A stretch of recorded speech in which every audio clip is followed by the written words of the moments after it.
Meanwhile, the nuclear talks come a little more than 7 months after the U.S. launched strikes on Iran's nuclear facilities with Operation Midnight Hammer. Let's go to Emma Withrow from the fact-check team. And Emma, let's just start with what is the status of Iran's nuclear program? Because just, thinking back, weren't most of the sites gotten rid of, wiped out in June? Yeah, so the New York Times, they analyzed some satellite imagery of the nuclear facilities that were struck last year, and they found that a lot of these sites are actually starting to get rebuilt. So experts who investigate the Iranian nuclear and missile programs, they backed up the analysis by the Times as well. They looked at around 24 locations that got hit by Israel or the U.S., and they saw that construction has really just started at more than half of these locations. You can actually see the pictures that they got from these satellite images up on the screen right there that were posted by the Times. And also to note here, the satellite images only show what's above ground. There's really no way to determine what's happening underneath, at least what's publicly available. So that's a whole other aspect to all of this. It's just unnerving. Many layers to this. And from the meeting in Oman between Trump cabinet members as well as Iranian officials, it's my understanding that there will be more meetings, but what about concessions? So from my understanding and from what I researched today, there's no official deal that's been reached by any means, but we do know more clearly where Iran stands on a few of these main issues. So basically, Iran offered to dial back its nuclear program, think lowering enrichment levels and more inspections in exchange for U.S. lifting sanctions and letting their oil start to flow a little bit more again. Now, they're willing to talk nukes to get the economy moving, but they've made it pretty clear they're not going to touch their missile program or their regional alliances, which those are those terrorist proxy groups that they've been funding, like Hamas, Hezbollah for years. So we'll have to wait and see where negotiations go from here on out. All right, Emma, thank you for your research. Later on, Emma's going to join us to dig deeper into the origins of Iran's nuclear program. Tensions between the U.S. and Iran remain high after thousands of protesters were massacred during anti-government demonstrations across Iran. But nuclear talks continue as the U.S. attempts to de-escalate a future conflict.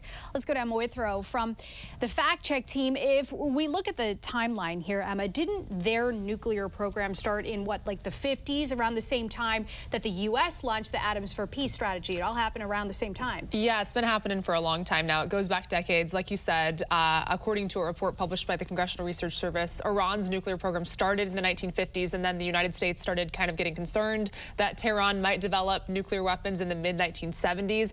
But then fast forward to 2003, they supposedly shut it down. So since then, U.S. and international watchdogs say Iran hasn't started a formal weapons program, but has continued to, with their building of the nuclear capabilities, especially uranium enrichment, which could be used for a weapon. So that's the cause for concern there. So the distinction's important. Iran's not been caught building a bomb, but it definitely has the tools to build one. So how close have they gotten? I mean, do they have weapons-grade uranium? So according to the Council on Foreign Relations, Iran doesn't currently have any sort of nuclear weapon, but it's closer than ever in terms of technical capability. The CFR reports that Iran's enriched uranium to about 60%, just short of the roughly 90% needed for a nuclear weapon. U.S. and international analysis also say that Iran could produce enough weapons-grade material in just weeks or even days if it chose to, but turning that material into an actual functioning nuclear weapon could most likely take a lot longer. Emma, thank you. Thanks. And for more on this fact-check team topic, including links to their sources, scan the QR code on your screen or visit thenationaldesk.com. I'm Atra El-Nashar at the White House. Iranian officials are openly speculating about a potential conflict with the United States ahead of a meeting between President Trump and Israeli Prime Minister Benjamin Netanyahu. The new comments come as the U.S. and Iran are attempting to use diplomacy to resolve disagreements about Iran's nuclear program. The United States and Iran pursuing a peaceful route to settling tensions. Both, however, making it known they're not afraid of the alternative. We are men of diplomacy, but we are men of war, too.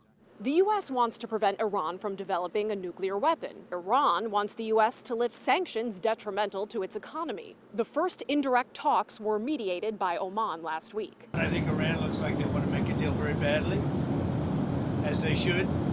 Last time they decided maybe not to do it, but I think they probably feel differently. President Trump referring to failed talks last year preceding U.S. strikes on Iranian nuclear sites. A spokesperson for Iran's armed forces saying this on state TV Monday. We are not going to surrender to U.S. pressure and to U.S. Demands. While the diplomatic process plays out, he says they stand ready to respond to potential U.S. military action, which President Trump has said is not off the table. Certainly, this time the response will be much more decisive. We will create economic problems and issues for the United States. When it comes to the substance of these talks, a top source of tension is Iran's ballistic missile program. Iran refuses to discuss it. The missile is something that is defensive. We cannot talk about defensive matters, not now and not in the future. Back in Washington, President Trump preparing to host Israeli Prime Minister Benjamin Netanyahu at the White House Wednesday. Netanyahu's office says the prime minister believes any negotiations must include limitations on ballistic missiles and a halting of the support for the Iranian axis. The outcome of these talks, which may resume as soon as this week, could come down to the red lines the U.S. and Iran are drawing on Iran's enrichment of nuclear material. Iran says they have the right to do this and that it's for peaceful purposes only. President Trump says it cannot be tolerated, even at the lowest level. At the White House, I'm Atra El-Nashar.